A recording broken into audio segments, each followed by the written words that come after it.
అందరికీ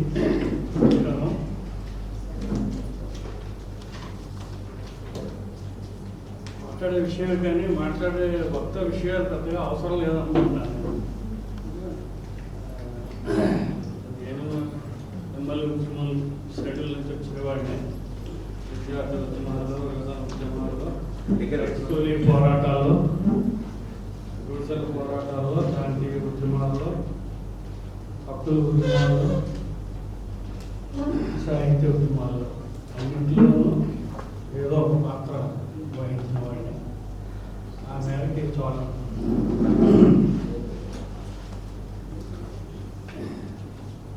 ఉదయం సెషన్లో మాట్లాడుతున్నప్పుడు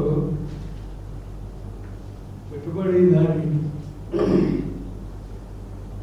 విధానం వ్యవసాయంలో ప్రవేశించినప్పుడు జరిగే మార్పులు ఏమిటి, దాని నుంచి వచ్చే విషాదం ఏంటి, దాని నుంచి వచ్చే భయంకరమైనటువంటి పరిణామాలు ఏంటి, దాంట్లో వ్యధ ఎక్కువ విన్నారు. ఇప్పుడు నేను చెప్పబోయే విషయాలు ఏంటంటే ఒక రకంగా పెట్టుబడిదారు విధానపు ప్రగతిశీల పాత్ర గురించి కొంచెం ప్రధానంగా ఉంటాం. మనం చరిత్రని చూసినప్పుడు తరచుగా నరోద్రికుల గురించి ప్రస్తావన, ముఖ్యంగా ఈ పుస్తకం రాసే క్రమంలో చాలా ప్రధానమైనటువంటి ప్రభావం కలిగి ఉన్నటువంటి నరోద్రికుల యొక్క దృక్పథం మీద విమర్శిస్తూ కార్మికులు తమదైన దృక్పథంతో సంఘటితపడి లీడ్ చేయాలి, వేనగాటి కింద కార్మికులు ఉండాలి, అర్ధ కార్మిక స్పృహతో ఉన్నవాళ్ళు, లేకపోతే ఎట్టి పరిస్థితుల్లోనూ కూడా కార్మిక దృక్పథం కంటే కూడా చిన్న పెట్టుబడిదారి, చిన్న ఆస్తిపరుల దృక్పథంతో ఉన్నవాళ్ళు విప్లవోద్యమానికి, రష్యన్ విప్లవోద్యమానికి నాయకత్వం వహించలేదు అన్న విషయాన్ని స్పష్టపరచడానికి ఎంగేజ్ అయినటువంటి ఒక theoretical work development of capitalism in Russia. సాధారణంగా మనకు రెండు వైద్యభావం లాంటిది కనిపిస్తుంది. ఒకవైపు ఏమో పెట్టుబడిదారు విధానం కూడా చాలా దయనీయమైన స్థితికి, విశాలమైన ప్రధానికాన్ని తీసుకెళ్తుంది. తమ రెక్కల కష్టం తప్పించి మరి ఏ ఆధారం లేని చాలా పెద్ద సమూహాన్ని ఒక ఏకీకృతమైనటువంటి స్థితికి తీసుకొచ్చేటువంటి ఒకవైపు కనిపిస్తుంది. దాంట్లో చాలా దుఃఖం ఉంటుంది. అది చూస్తే మనకి చాలా ఆవేశం, తక్షణం ఇది పోవాలనిపిస్తుంది. అలాగే రెండో వైపు అపరిమితమైనటువంటి యాజమాన్యపు అధికారాన్ని పొందేటువంటి వాళ్ళు, అపరిమితంగా శ్రమని కొలగొట్టి, శ్రమశక్తిని కొలగొట్టి సంపదలు పోగేసుకుని, సంపదలు పోగొట్టడం అంటే తిరిగి మళ్ళీ శ్రమని జలగలాగా పీల్చుకుని లాభాలు పొందుకునేటువంటి ఒక పరాన్న జీవిలాగా జీవించేటువంటి ఒక ఆర్థిక వ్యవస్థ పెట్టుబడిదారు వ్యవస్థ. ఈ రెండు శ్రేణీకరణలు మనకు కనిపిస్తాయి. నరోద్రికులు ఎవరిని రిప్రజెంట్ చేశారు? వాళ్ళకి పెట్టుబడిదారుల మీద కోపం అంగీకరించలేకపోతున్నారు. పెట్టుబడిదారి పరిణామం అది ఏ సొల్యూషన్ కాదు. న్యాచురల్ ఎకానమీ అంటే సహజ ఆర్థిక వ్యవస్థ ఏదైతే ఉందో ఆ ఆర్థిక వ్యవస్థలోనే చాలా పీపుల్ ఫ్రెండ్లీ లక్షణాలు చాలా ఉన్నాయి. వాళ్ళ దగ్గర మీట్ అనేటువంటి గ్రామీణ వ్యవస్థ ఉంది. అంటే it is like cooperative, village cooperative like. So ఇందాక ఆయన కూడా ప్రస్తావించడం దాని గురించి మార్క్స్తో జరిగిన సంభాషణలు, వీరాజు సులిచ్ వాళ్ళు చేసినటువంటి సంభాషణలు, కరస్పాండెన్స్ అంటారు. ఈ రెండు రకాలైనటువంటి ఈ శ్రేణుల మధ్య ఉన్నటువంటి నరోద్రికులు మరి దేన్ని ప్రధానంగా రిప్రజెంట్ చేశారు అంటే మనకు కనిపించేది చిన్న ఆస్తిపరులని, పెట్టి బూజువాని, వాళ్ళ ఆశలని, వాళ్ళ స్వప్నాలని, వాళ్ళ యూటోపియా అంటారు. ఆ యూటోపియాని రిప్రజెంట్ చేస్తూ మాట్లాడిన స్థూలంగా, అంటే మనం దేన్ని కూడా పూర్తిగా ఇదే అన్నట్టు కంప్లీట్ అదే పిక్చర్ అంటే అబ్సల్యూట్ అన్నట్టు అనలేదు. కానీ స్టిల్ ఎన్ని రకాల భిన్నమైన వ్యక్తీకరణలు వచ్చినా అంతిమ సారాంశంగా మనం గమనిస్తే ప్రిడామినెంట్గా ఈ పిటి బూర్జువా సెక్షన్ యొక్క ఊహాజనితమైనటువంటి స్వప్నాలకు సంబంధించిన కార్యక్రమంలోని వీడిపోయినటువంటి వాళ్ళు అప్పుడే తిరుగుబాటుతారు. సో అట్లా చూసినప్పుడు మళ్ళీ మనం ఇండియన్స్ ఒకనొక సందర్భంలో మనుషులు వాళ్ళ కోరికలతోనూ స్వప్నాలతోనూ అవసరాలతోనూ అనేక విధాలుగా అనేకమైన లక్ష్యాల కోసం ఘర్షణ పడతారు పరస్పరం. అయితే అంతిమ ఫలితం మాత్రం ఏ ఒక్కరి ఆకాంక్షలకు అనుగుణంగానో ఉండదు. అది ఏ విధంగా వెళుతుంది అంటే దానిదైనటువంటి వస్తుగతమైనటువంటి మార్పులతో ఆబ్జెక్టివ్ ట్రాన్స్ఫర్మేషన్తోనే దొరుకుతుంది. అది ఏ రూపంలో రాగాలి, ఏ మేరకి అది కొంత అడ్వాన్స్ అవ్వగలదు కాలంలో, అట్లాంటి కొద్ది కొద్ది విషయాలకు సంబంధించినటువంటి ప్రమేయం ఉంటుంది. కానీ భౌతికమైనటువంటి మెటీరియల్ కండిషన్స్ ఆఫ్ లైఫ్ వాటితో సంబంధం లేకుండా మనం ఎన్ని స్వప్నాల కన్నా అది ఆవిష్కృతం అంతిమంగా వాటి బట్టి వెళుతుంది. Development of capitalism in Russia జరిగినప్పుడు నాకు అనిపించింది కూడా రిపీటెడ్గా ఎంత వైవిధ్య రూపాల్లో మార్పులు వచ్చినా, ఎన్ని దేశాల్లో మార్పులు వచ్చినా, వాటన్నింటిలోనూ స్థూలంగా యూనివర్సల్గా ఉన్న ఒక ప్రాసెస్ ఉంది. ఆ ప్రాసెస్ ఏంటి, ఎలా జరిగింది అనేది అగ్రికల్చర్లో ప్రధానంగా అగ్రేరియన్ సహజ ఆర్థిక వ్యవస్థలో ఎలా ఉందో కూడా ఉదయం చెప్పారు. నిరంతరాయంగా ఒకే రకమైన పంట, ఒకటే రకమైనటువంటి వృత్తులు, ఒకటే రకమైనటువంటి జీవిత విధానం, దాని మీద పడి బతికేటువంటి భూస్వామ్య వర్గాలు. ఈ స్థూల చిత్రం ఇది. సాంఘిక సంబంధాలైనా ఆర్థిక సంబంధాలైనా చిత్రం అది. అంటే నిజమైనటువంటి ఉత్పత్తిలో విస్తృతమైనటువంటి పెరుగుదల పెద్దగా ఉండదు. ఎంత మేరకు ఉంటుంది, అప్పటి వరకు అన్యూజువల్గా ఉన్నటువంటి ప్రాంతాలకి ఏమైనా కొంత ఎక్స్టెండ్ అయితే అది ఏంటంటే మళ్ళీ ఇదే వ్యవస్థని మౌలికంగా ఒక చిన్న 2-3 గ్రామాలు, చాలా మంది వితింది గ్రామాలే తప్పితే ఒక 4-5 గ్రామాలు సంతలు జరుగుతాయిగా, చిన్న చిన్న సంతలు జరుగుతాయిగా. వాటి మధ్య ఉన్నటువంటి ఒక స్వల్పమైనటువంటి వస్తువుల యొక్క సరుకుల యొక్క మార్పు చాలా స్వల్పంగా జరిగేటువంటి వ్యవస్థ, సహజ వ్యవస్థ. అది పునరుత్పత్తి అవ్వడం, అది ఎంత విస్తృత అయినా పునరుత్పత్తి అవ్వడం, అంతకు మించి అది ఏమి దాంట్లో డెవలప్మెంట్ అన్నది ఉండదు. మరి ఏది మార్పును తీసుకొచ్చింది? ఇది నిలవనీరులా చేసిందే పునరావృతం అవుతూ ఉన్న స్థితిని అర్థం చేసి ముందుకు తీసుకెళ్ళినటువంటి మార్పులు ఏమిటి, అవసరాలు ఏమిటి అన్నదాన్ని పరిశీలించడానికి రష్యన్ సొసైటీ నేపథ్యంలో లెనిన్ చేసిన అధ్యయనం గురించి ఆయన ఇప్పుడు చెప్పే దాంట్లో ఏంటంటే అగ్రేరియన్ అంటే వ్యవసాయ రంగంలో పెట్టుబడిదారి అభివృద్ధి క్రమం, ఆ ప్రాసెస్ ఏ విధంగా జరిగింది అని ఆయన గ్రోత్ ఆఫ్ కమర్షియల్ అగ్రికల్చర్ అనే చాప్టర్లో ఆయన చెప్పారు. అలాగే నాకు ఇచ్చింది ఇంకోటి ఏంటంటే first stage of capitalist industry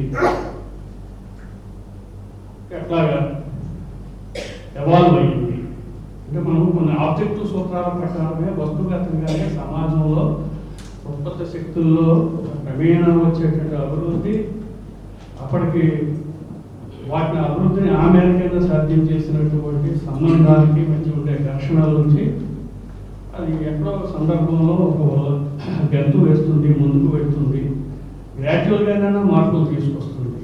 ఇది ఒక ఆబ్జెక్టివ్ క్రమం. సో అట్లా అనుకున్నప్పుడు అగ్రికల్చర్లో ఆయన దీనికోసం పరిశోధించి మాట్లాడుతున్నప్పుడు డీసెంట్ ల్యాండ్ లార్డ్ ఎకానమీలో ఏ మార్పులు వచ్చినాయి, అగ్రికల్చర్ ప్రొడక్షన్లో ఏ మార్పులు వచ్చినాయి, ఈ మార్పుల యొక్క స్వభావం పెట్టుబడిదారీ అభివృద్ధి క్రమాన్ని సూచిస్తోందా ఒక హోమ్ మార్కెట్ని ఏర్పడడానికి గల నేపథ్యాన్ని పూర్తి చేసిందా? హోమ్ మార్కెట్ ఏర్పడిందా? హోమ్ మార్కెట్ అంటే వస్తువులు మనం ప్రొడ్యూస్ చేసిన సరుకులు వేరే ప్రాంతానికి వినియోగంలోకి వెళ్ళడం, వేరే ప్రాంతంలో సరుకులు వీళ్ళకి వినియోగంలో రావడం. ఉదయం చెప్పినట్లు పీజెంట్ కమ్యూనిటీలో వచ్చిన డిఫరెన్షియేషన్ అంటే వేజ్ వర్కర్స్ కింద, డే లేబరర్స్ కింద, పూర్ పీజెంట్ కింద, రిచ్ పీజెంట్ కింద, ల్యాండ్ లార్డ్స్ కింద, రూరల్ బుర్జోయిజీ ఇట్లా శ్రేణీకరణ చెందినటువంటి విభజింపబడుతున్నటువంటి పీజెంట్రీ వల్ల కూడా ఇండస్ట్రీ సెంటర్స్ ఉన్నటువంటి సిటీస్ ఏర్పడడం. సో ఇట్లాంటి క్రమం ఉండడం వల్ల నీ ఉత్పత్తులకి కన్జ్యూమ్ చేసేటువంటి సమూహం తయారవుతుంది. నువ్వు కొత్త వస్తువు తయారు చేస్తే దాన్ని ఒక అవసరంగా స్వీకరించగలిగినటువంటి సమూహం ఉంటేనే ఆ వస్తువుకి మార్కెట్ ఏర్పడింది. సో అట్లాంటి మార్కెట్ హోమ్ మార్కెట్ అనేది ఏర్పడిందా అంటే పెట్టుబడిదారు విధానం ప్రవేశాన్ని మనం గమనించడం కోసం ఫార్మింగ్లో అగ్రికల్చర్ ప్రొడక్షన్లో పెట్టుబడిదారు విధానం ఎట్లా కనిపిస్తుంది అంటే కమర్షియల్ ఫార్మింగ్ రూపంలో కనిపిస్తుంది. ఇది ఎట్లాగా అన్నప్పుడు ఆయన ఈ చాప్టర్లో మనం గమనించాల్సింది కూడా ఏంటంటే ఒక దేశాన్ని మనం యూనిట్ కింద తీసుకుంటున్నాం. మొత్తం యావత్తు భూమికి సంబంధించిన విలక్షణ లక్షణాలని దాని మీద ఆధారపడి అక్కడ ఉత్పత్తికి సహజంగానే కండిషన్లు ఏ రకమైన పంటలు అవైలబుల్ ఉన్నాయి, ఏమి సాగుతున్నాయి అన్నది తెలిస్తే అట్లాంటి ప్రాంతాల్లో కూడా పంటల్లో ఏ మార్పు వచ్చింది, పంటలు పండించే విధానంలో ఏ మార్పు వచ్చింది, దానికి సంబంధించినటువంటి టెక్నికల్ ఆస్పెక్ట్స్లో ఏ మార్పు వచ్చింది, ఇంప్లిమెంట్స్లో ఏ మార్పు వచ్చింది, అలాగే కెమిస్ట్రీకి సంబంధించిన సైన్సెస్కి సంబంధించినటువంటి పరిశోధనలు ఏ మేరకి ఆయా మార్పులకు దోహదపడుతున్నాయి, ఇలాంటి అంశాలన్నింటినీ కూడా పరిశీలించాల్సి వస్తుంది. సో ఫస్ట్ ఆఫ్ ఆల్ ఏంటంటే ముందు ఏ మార్పు వచ్చిందో మనం గమనించాలి. దానికి ఆయన ఏం చేశాడు, స్టాటిస్టిక్స్ ఒక నరోత్నిక్ అయినా ఒక 7-8 ఏళ్ల వితిన్ ఏ డికేడ్ పీరియడ్ కొంత ప్రాంతం తీసుకుని ఆయన కొన్ని నిర్ధారణలు తీస్తే అసలు అటువంటి స్టాటిస్టిక్స్లో ఎటువంటి ప్రాబ్లమ్స్ ఉన్నాయి. జనరల్గా మనం స్టాటిస్టిక్స్ తెలుసుకోవడం ఏంటంటే మన అనుభవం నుంచి ఏమైనా తెలుసుకోగలము. ఒక 50 గ్రామాలు తిరగలమేమో, లేదా 100 గ్రామాలు తిరగలమేమో, బాగా తిరిగి క్లోజ్గా పరిశీలించి దాన్ని మనకు ఉండినటువంటి విశ్లేషణ శక్తితో నిర్ధారణలు చేయగలరు. కానీ ఓవరాల్గా చూసినప్పుడు ఒక దేశీయమైనటువంటి దాన్ని చూసినప్పుడు ఒక విస్తృతమైన ఏరియాలో తక్కువ కాల పీరియడ్ లేని ఇక్కడ ఏం చేశాడంటే ఒక 50 ఏళ్ల పీరియడ్లో వచ్చిన మార్పు ఏమిటి అంటే అందులో ఆయన ప్రధానంగా మొట్టమొదటి గమనించిన విషయం ఏంటంటే productivity of agriculture level rise అయింది అని ఒక నిర్ధారణ తీశాడు. ఆ నిర్ధారణ దేన్ని తీశాడు, size of the net yield gross and ఎంత ప్రాంతంలో పంటలు పండించాడు, ఎంత అవుట్పుట్ వచ్చింది అని చూసినప్పుడు అదే సోన్ ఏరియాలో లేకపోతే తక్కువ ఏరియాలో ఎక్కువ ఉత్పత్తి ప్రొడ్యూస్ అవ్వడం గమనించింది. దాన్ని మనం ఎట్లా నిర్ధారించాలంటే ప్రొడక్టివిటీ ఆఫ్ అగ్రికల్చర్ పెరిగింది, ప్రొడక్టివిటీ ఆఫ్ లేబర్ పెరిగింది, పెర్ హెడ్ ప్రొడక్షన్ పెరిగింది. అయితే అదే సందర్భంలో ఈ డిడక్షన్ నుంచి మనం గమనిస్తే మైగ్రేషన్ ప్యాటర్న్స్ అంటే పట్టణాలలో జనాభా పెరుగుదల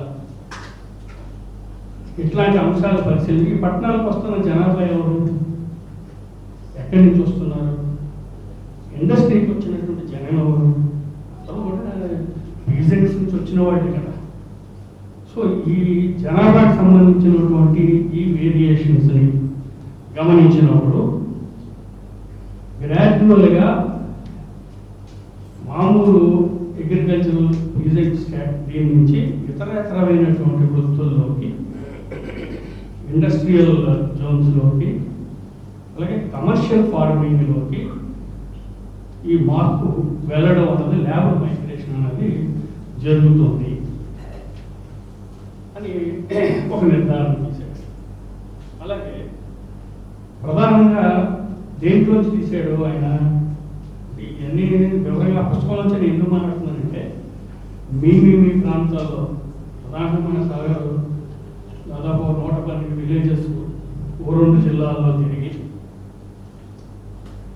దాని నుంచి ఓవరాల్ స్టాటిస్టిక్స్, దీనికి వ్యవసాయానికి ముడిపడున్న అన్ని రంగాలు, ఉదాహరణకి ఇండస్ట్రీకి సంబంధించి, ఫైనాన్స్కి సంబంధించి, మనం అగ్రేరియన్ ఇదే అనుకుంటే అంతసేపు పంటలు అనుకుంటాం.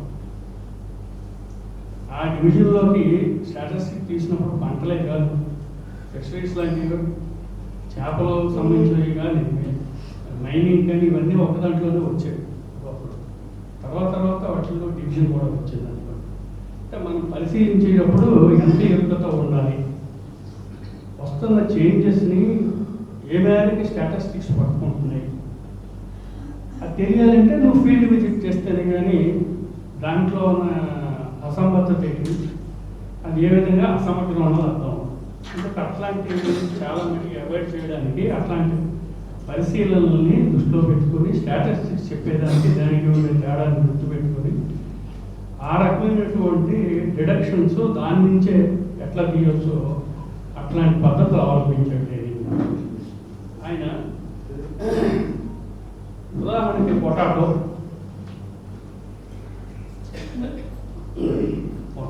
కేవలం మన కన్జంప్షన్కి అనే కాదు కదా, దాంతో స్టార్చ్ తీయడం అన్నది ఒకటి ఉంది. స్టార్చ్ అనేది టెక్స్టైల్ ఇండస్ట్రీకి ఆ కాలానికి చాలా ముఖ్యమైన ఇది. సో దానికి చాలా ఇండస్ట్రియల్ యూజులు ఉన్నాయి, అగ్రికల్చరల్ అదర్ కన్జంప్షన్ ప్యాటర్న్స్ ఉన్నాయి, అలాగే డైరీ ఫార్ము, క్యాటిల్ ఫార్మింగ్, వాటికి సంబంధించిన వాటికి పనికొచ్చే అంశాలు ఉన్నాయి, ఇంకా చాలా వినియోగాలు ఉన్నాయి. ఈ వినియోగాలు కనిపెట్టడం కూడా చాలా గ్రాడ్యువల్ ప్రాసెస్. మామూలు చిన్న ఎత్తున మొదలైనవి ఆధునికమైనటువంటి విజ్ఞానం, ముఖ్యంగా ఒక అడ్వాన్స్డ్ ఇండస్ట్రీ ఎక్కడ ప్రారంభం కానివ్వండి, ఆ ప్రాసెస్ ఎప్పుడైతే ఇంట్రడ్యూస్ అయ్యిందో ఆ మేరకు ఏం చేస్తుంది, ఈ వ్యవసాయానికి సంబంధించినటువంటి ప్యాటర్న్, ఆ ఇండస్ట్రియల్ ప్రొడక్షన్కి కావాల్సిన విధమైనటువంటి క్రాప్ క్వాలిటీ దగ్గర నుంచి ఎత్తు ఏ విధంగా ఉండాలి, ఏ విధమైన దున్నడం దగ్గర నుంచి నేలని ఎలా ట్రీట్ చేయాలి, మార్చాలి. సో ఈ హోల్ ప్రాసెస్ అంతటి మీద కూడా ఒక ప్రోడక్ట్, ఆ ప్రోడక్ట్కి సంబంధించినటువంటి అనుసంధానంగా మొత్తం అన్నీ కూడా మార్పులు తీసుకురావాలి. ఎంత ఏరియాలో వాటి పండడానికి ఆస్కారం ఉంది అన్న దగ్గర నుంచి, ఉదాహరణకి నాకున్న 40 ఏళ్ల పాటు నా కళ్ళ ముందే జరుగుతుంది ఏమిటో నాకు తెలియకుండా నేనేటనుకున్నానంటే సెమీ ఫ్యూడల్, సెమీ కాలోనియల్ అనేటువంటి దృష్టికోణం నుంచి బ్రహ్మాండమైనటువంటి ఉత్పత్తి శక్తులు దున్నేవారి భూమి ఇస్తే బ్రహ్మాండమైనటువంటి ఉత్పత్తి శక్తులు విడుదల జరిగి బలీయమైనటువంటి గ్రామీణ బూర్జువా వర్గం ఏర్పడి పెట్టుబడిదారి క్రమం మనకంతా ఒక క్లాసికల్ మోడల్ ఉంది కదా, ఆ ప్రకారం విస్తృతంగా జరగబోతుంది. దాన్ని మనం ఇప్పుడు రాజీ పడిపోయింది ఈ బూర్జువా వర్గం, ఇంకా నా కర్తవ్యాన్ని కూడా కార్యవర్గంగా కాదు. ఇదే కదా స్థూలంగా అవగాహన. నూతన ప్రజాస్వామ్యం ఉంటుంది కదా, ఆ పాఠాలు కూడా నేను నా విద్యార్థి దశలో ఆ పాఠాలు కూడా యువజనులకి విద్యార్థులకి చెప్తుండేవాడు. అయితే నా అనుభవాలు చెప్తాను. 60s మా ఊరు చోడవరం షుగర్ ఫ్యాక్టరీ. ఊరికి 30 కిలోమీటర్లు 10 కిలోమీటర్ల దూరంలో తుంపాల్లో ఇంకో షుగర్ ఫ్యాక్టరీ ఉంది. ఒక 50-60 కిలోమీటర్ల దూరంలో ఏటికొ పక్కన 1932లో ప్రారంభమైన షుగర్ ఫ్యాక్టరీ ఉంది. వీటన్నిటికి ముందు కూడా చంద్రసారి ఫ్యాక్టరీ ఉంది. ఇవన్నీ కూడా అగ్రికల్చర్ ఇండస్ట్రీస్, అగ్రికల్చర్ ప్రోడక్ట్ మీద డైరెక్ట్గా ఆధారపడినటువంటి ఇండస్ట్రీస్. అవి మా ప్రాంతంలో ఎక్కువ కొద్దిపాటి రిచ్ పీజన్స్ ఉన్నారు, మధ్యతరగతి వాళ్ళు ఉన్నారు, చాలామంది చిన్న రైతులు. ఈ చిన్న రైతులకు కూడా చిట్టీలు ఇస్తుంది ఒక షుగర్ ఫ్యాక్టరీ వాళ్ళు. ఆ చిట్టీలు సంపాదించుకోవడానికి కూడా మళ్ళీ కొంత రాజకీయ ఇవన్నీ వ్యవహారాలు అన్నీ సాగుతుంటే అంటే చాలా సకలీకరణ చెందిన చాలా స్మాల్ ల్యాండ్ హోల్డింగ్స్ ఉన్న విస్తృతమైన ప్రాంతం ఒక ఫ్యాక్టరీ, ఒక కమర్షియల్ ప్రోడక్ట్, ఒక ఇండస్ట్రియల్ ప్రోడక్ట్కి అనుబంధంగా స్మాల్ హోల్డింగ్స్ ఉన్నటువంటి వేలాది మంది రైతులు దాన్ని ప్రొడ్యూస్ చేశారు. దీన్ని ఎలా అర్థం చేసుకోవాలి తెలియదు. దాని గురించి ఏమీ తెలిసిందంతా ఏంటి, మనకు తెలిసిన వర్గ విశ్లేషణ, మావో చేసిన గ్రామీణ వర్గ విశ్లేషణ. గ్రామీణంలో శ్రామికులు, వ్యవసాయ కార్మికులు, చిన్న రైతులు, మధ్యతరగతి రైతులు, ఎవరినంటాము, ఎంతమంది ఉంటే వ్యవసాయంలో అసలు పని చేయకుండా వేరే వాళ్ళ ఎంగేజ్ చేసి లేబర్ని ఎంగేజ్ చేసి చేసేవాటిని దగ్గరైతని ఇట్లా ఒక వర్గ విశ్లేషణ ఉంది కదా. దాని ఆధారంగానే ఆలోచించుకోవడం అంటే ఈ రకమైనటువంటి మార్పుతో వస్తున్న ఆదాయాల్లో కూడా ఇట్లాగే చూసాం మనం, ఈ విశ్లేషణ నుంచే చూసాం.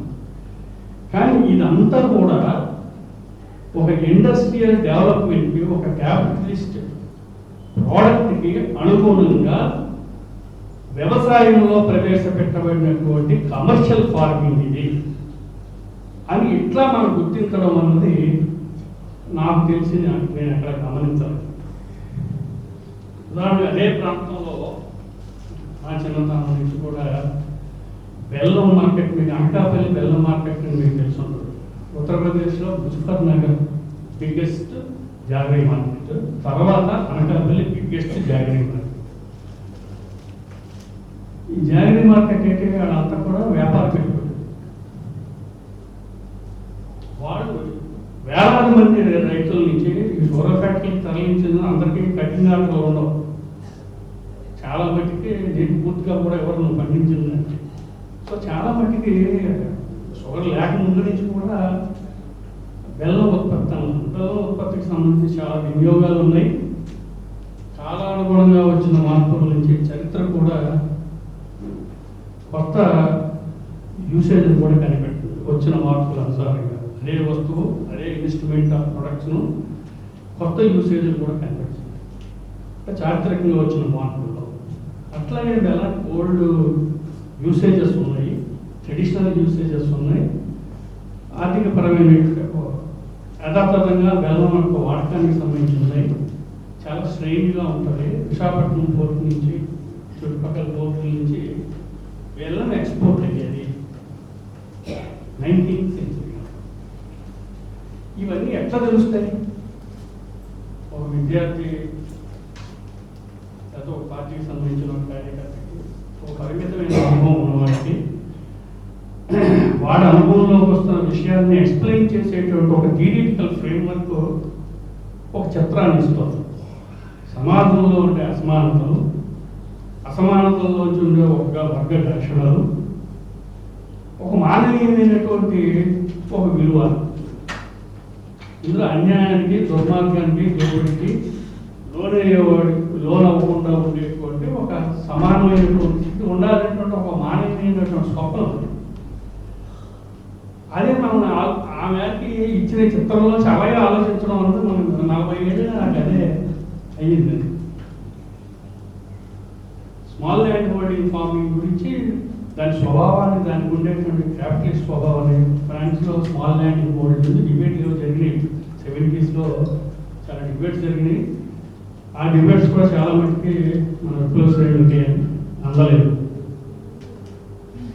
అక్కడ కూడా ఏంటంటే అంతకుముందే కాస్కీ లాంటి వాడు చాలా అద్భుతమైన స్పష్టీకరణతో దాని గురించి వివరణ ఇచ్చున్నప్పటికీ ఫ్రాన్స్ లాంటి కంట్రీలో small landing hold small French fully capitalist country కదా.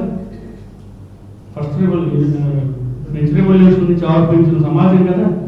కానీ అక్కడ కూడా స్మాల్ ల్యాండింగ్ హోల్డ్స్ ఉన్నాయి. దాన్ని ఎలాగ అర్థం చేసుకోవాలా అనేటువంటి ప్రశ్న కానీ ఇతనికి కూడా కష్టం. మనకు ఒక చిత్రం ఇచ్చి దీని నుంచి మార్పు జరుగుతుంది. చరిత్రలో ఈ మార్పుని తీసుకొచ్చేటువంటి రోలు ఫుల్ఫిల్ చేయాల్సినటువంటి రోలు పార్టీకి, కార్యవర్గ పురోగమనంగా పార్టీకి ఆ కర్తవ్యం ఉంది. ఆ కర్తవ్యంలో మనం పాడతాం. అంటే మన ఆశలు చాలా న్యాయమైంది, స్వప్నాలు కూడా చాలా మానవీయమైంది. కానీ సమస్య ఏంటంటే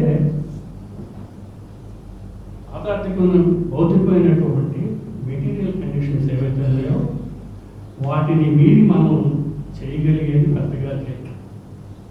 కొద్దిగానే దాన్ని కొంచెం వేగవంతం చేయడంలోనూ, కొద్దిగానే దాంట్లో ఉండేటువంటి అసమానతలను, అన్యాయాలను దాన్ని ఎంతో కొంతమందికి నిరోధించగలగడంలోనూ, లేకపోతే దాని యొక్క పెట్టుబడిదారు ఉత్పత్తి విధానంలో ఉండే అరాచకం నుంచి వచ్చే సంక్షోభం నుంచి ఎంతో కొంత మేరకి రక్షణ కల్పించేవేవో కొన్ని అన్వేషణలో చేయగలం. అట్లాంటి అన్వేషణలో కూడా చేశారు కోఆపరేటివ్స్ అని. వాస్తవానికి కోఆపరేటివ్స్ కూడా ఏం రోల్ ప్లే చేస్తాయి అంటే, ఈ రచనలో లెనిన్ ఏం చెప్తాడంటే దాన్ని కమర్షియల్ క్యాపిటల్ రోలే ప్లే చేస్తాయి. మధ్యతరగతి వ్యాపారస్తులు ఏ రోల్ అయితే ప్లే చేస్తారో కోఆపరేటివ్స్ కూడా అంతమంది అలాంటి రోలే ప్లే చేస్తారు. సో అట్లా చూసినప్పుడు ఈయన పొటాటోస్ ఉత్పత్తి ఎన్ని స్థాయిలో పెరిగింది ఒక 50 సంవత్సరాల కాలంలో అంటే మోర్ దెన్ 500% పొటాటో కొన్ని ప్రాంతాల్లో ఉత్పత్తి. సో అప్పుడు ఆయన ఒక నిర్ధారణ ఏం తీసాడంటే, కమర్షియల్ ఫార్మింగ్లో మొట్టమొదటి జరిగేది స్పెషలైజేషన్ ఆఫ్ అగ్రికల్చర్. అంటే ఒక ప్రోడక్ట్కి సంబంధించి, ఒక అగ్రేరియన్ ప్రోడక్ట్కి సంబంధించి స్పెషలైజేషన్ అన్నది చేస్తుంది. అంటే ఏదో ఒక ఏరియాలో దానికి అక్కడ ఆ మేరకి ఆ వ్యవసాయం చేయగలిగినటువంటి, ఆ పంటను పండించగలిగినటువంటి నోహో ఉండడం, ఆ అవకాశాలు ఉండడం, వీటి ఆధారంగా అది చేస్తారు. ఒక ప్రాంతం దాంట్లో స్పెషలైజ్ చేస్తారు, ఇంకో ప్రాంతం వేరే దాంట్లో స్పెషలైజ్ చేస్తారు. ఉదాహరణకి ఏంటంటే స్టాక్ ఫార్మింగ్, అందులో stock farming, cattle breeding, dairy farm, అలాగే నూనె గింజలు ఉత్పత్తికి ఒక ఏరియా కంప్లీట్ స్పెషలైజేషన్ జరుగుతుంది. ఇక్కడ కూడా నేను ఒక అనుభవం చెప్తాను. అనంతపూర్ ఇంజనీరింగ్ కాలేజీలో చదువుకుంటున్న రోజుల్లో చాలా ఎక్కువ గ్రామాలు, విలేజ్ క్యాంపైన్లకి ఇంజనీరింగ్ స్టూడెంట్, యూనివర్సిటీ స్టూడెంట్ని తీసుకుని వెళ్ళి తిరుగుతూ ఉంటాను. అక్కడ నేను గమనించింది, ఎక్కడో ఒక రిచ్ పీసెంట్, ఉదాహరణకి పరిటాల దగ్గర ఒక రిచ్ పీసెంట్, సో వాళ్ళకి బోర్బావులు అలాంటి సౌకర్యాలు, అలాంటి పెట్టుబడి పెట్టగలిగే స్థామత ఉండడం వల్ల అక్కడ కొద్దిగా వరి ల్యాండ్ పండించేవాళ్ళు, అయితే చీనీ తోటలు వేసేవాళ్ళు, కమలా ఇలాంటి. అయితే ఒకప్పుడు 60s ఇదే అనంతపూర్లో క్రాప్ వేరియేషన్ పొందుండేది. నేను వెళ్ళేసరికి అంటే విస్తృతంగా వేరుశనగ ఉత్పత్తి, చాలా బ్యాక్వర్డ్ ఏరియా, చాలా దౌర్జన్యపూరితమైనటువంటి మార్గాలు అనుసరించేటువంటి మనుషులు ఉన్నారో ఆ సంబంధాలు ఉన్నాయి. కానీ అంత విస్తృత స్థాయిలో ఒకే పంట వేరుశనగ విస్తృతంగా ఒక కాటన్ ఉండేది, మిల్లెట్స్ లాంటివి పండేవి. అవి ఎలా క్రమేణా తగ్గిపోయి ఒక్క వేరుశనగ. సో నేను చెప్పొచ్చేది ఏంటంటే ఒక్కొక్క ప్రాంతాన్ని ఒక్కొక్క స్పెషల్ ప్రోడక్ట్కి స్పెషలైజేషన్ కింద కన్వర్షన్ రావడం అన్నది ఒక లక్షణం. పెట్టుబడిదారి కమర్షియల్ ఫార్మింగ్ అనే దానికి ఒక లక్షణం. దాన్ని ఏంటంటే ఈ స్టాటస్టిక్స్ ద్వారా జరుగుతుందో దేశవ్యాప్తంగా అనేక ప్రాంతాల్లో జరుగుతున్నటువంటిది తీసుకుని దాన్ని నేను ఈ చాప్టర్లో ఎక్స్ప్లెయిన్ చేశాను. అయితే ఇట్లా చేసినప్పుడు ఈ స్పెషలైజేషన్ ప్రాసెస్ అన్నది ఏ విధంగా జరిగింది అన్నదాన్ని కూడా వివరించి చెప్పడమే ఇంకా మనం చేయాలి. Once you agree to this indisputably this is an established fact. This change, this type of commercial farming is an established practice. అని ఎస్టాబ్లిష్ అయిన తర్వాత మనం ఆ ప్రాసెస్, ఆ స్పెషలైజేషన్ ప్రాసెస్ ఏమైందన్నది శోధించి చెప్పడం అన్నదే మిగిలింది అని ఆయన వ్యాఖ్యానిస్తారు. అయితే ఇక్కడ ఏంటంటే ఇంకొక అంశాన్ని కూడా ఆయన ఏం చెప్తాడంటే అక్కడ గ్రైన్స్, ధాన్యం పంటలు వాటి ధరలు పడిపోవడాన్ని నరోధనికులు ఒకలాగా చూశారు. వాళ్ళు ఏంటంటే మామూలు మనం చెప్పుకునే రీజన్స్ లాంటివి చెప్పుకుంటారు. దానికి కారణం ఏంటి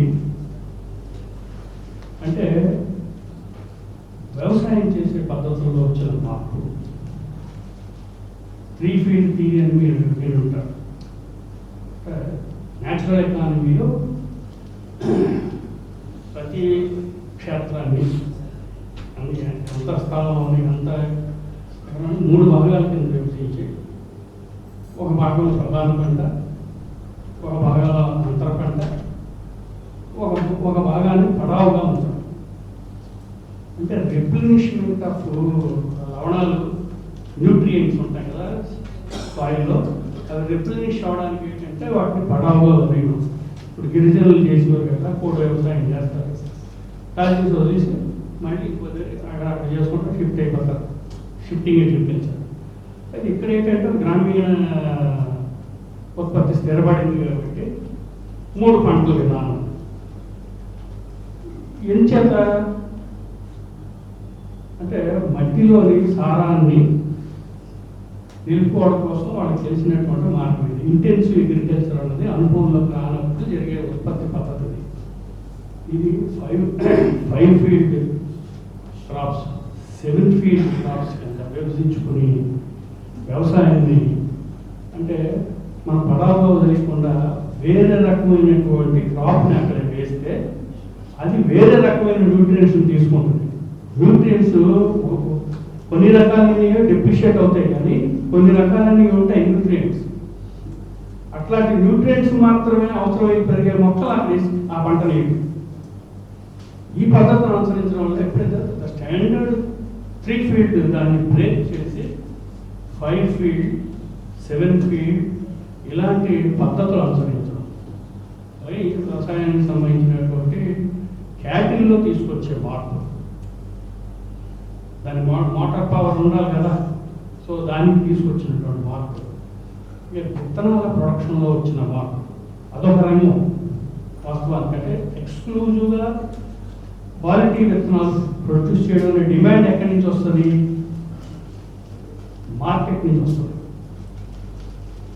పెట్టుబడిదారి ఒక ఇండస్ట్రియల్ లెవెల్లో జరుగుతూ ఉన్నప్పుడు, దేశ విదేశాలతో వాణిజ్యం జరుగుతూ ఉన్నప్పుడు ఒక quality production, certain quality of production కావాలనే డిమాండ్ ఉంటుంది. మరి ఆ క్వాలిటీ కావాలంటే దానికి తగినటువంటి గింజలు తయారవ్వాలి, సీడ్స్ తయారవ్వాలి.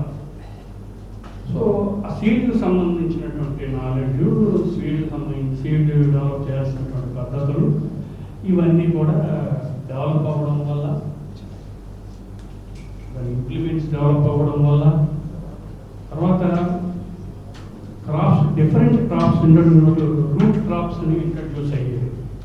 ఆ రూట్ క్రాప్స్ ఇంట్రడ్యూస్ అయితే ఏంటంటే నేలను దున్నే పద్ధతి దగ్గర నుంచి దాని టెక్నాలజీ,